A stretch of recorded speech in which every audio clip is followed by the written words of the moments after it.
Bonjour à tous, je suis Evelyne Mougaliya, officier programme à PRODEF. Pour la Journée internationale de la paix, je voudrais rappeler que la paix n'est pas seulement un mot, c'est un processus vivant qui se construit chaque jour à travers la justice sociale, la santé, l'éducation et le développement. Ici à Bukavu, dans plusieurs territoires du Sud Kivu, les communautés font face à de nombreux défis. Incendies récurrents, inondations, choléra, mpox, insécurité alimentaire et même une détérioration de la santé mentale. Bonjour à tous, je suis Alain Kalimba et je suis membre de l'organisation PRODEF. Comme vient de le dire ma collègue, une paix véritable se mesure sur la capacité d'une société à protéger les plus vulnérables et garantir une place pour chacun de nous. Vous savez, dans notre pays, la République démocratique du Congo, plus précisément dans la province du Sud Kivu, depuis plusieurs années, les populations vulnérables subissent les conséquences des crises. Et quand je parle de crises, là je vois les violences sexuelles basées sur le genre, les exploitations et abus sexuels, la pauvreté, l'exclusion sociale, voire même la perte des moyens de subsistance, etc. Pourtant, les femmes restent les piliers de la résilience, voire même les actrices essentielles dans la cohésion sociale. C'est pourquoi j'aimerais rappeler ceci. Une paix ne peut être inclusive qu'avec la participation active des femmes à la prise de décision, aux projets, ainsi qu'aux solutions durables. Parce que investir dans le leadership féminin, c'est investir dans une paix qui protège, qui soigne et qui construit.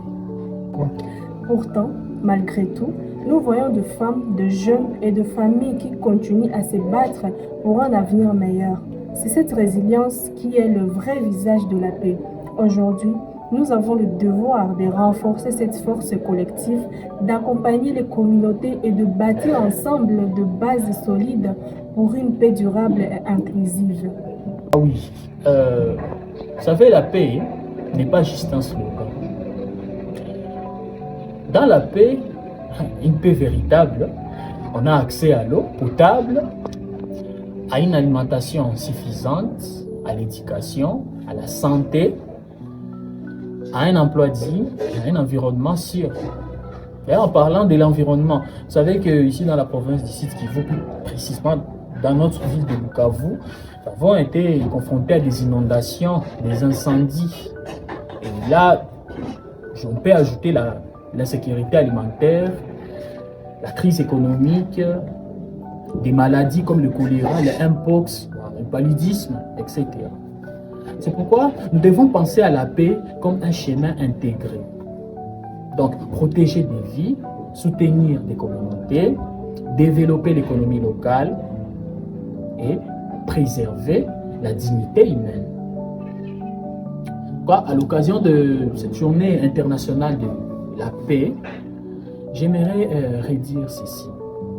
Chaque action solidaire, chaque initiative locale, chaque effort collectif nous rapproche de cette paix véritable et durable. Et je voudrais conclure par ceci. La paix n'est pas seulement une attente, c'est une responsabilité partagée. À PRODEF, nous croyons que même dans le moment le plus difficile, chaque geste de solidarité, chaque projet de santé, d'éducation et de protection est une pierre posée sur le chemin de la paix. C'est pourquoi nous restons engagés aux côtés des communautés du Sud Kivu pour transformer les épreuves en espoir et l'espoir en action. La paix, c'est donner aux femmes et aux filles la place qu'elles méritent. La paix, c'est protéger chaque vie, chaque famille, chaque enfant. Oui, la paix, c'est construire un avenir sûr et digne pour tous. C'est pourquoi ensemble, nous portons cette vision. Aujourd'hui et chaque jour, PRODEF s'engage pour une paix durable, inclusive et humaine pour tous.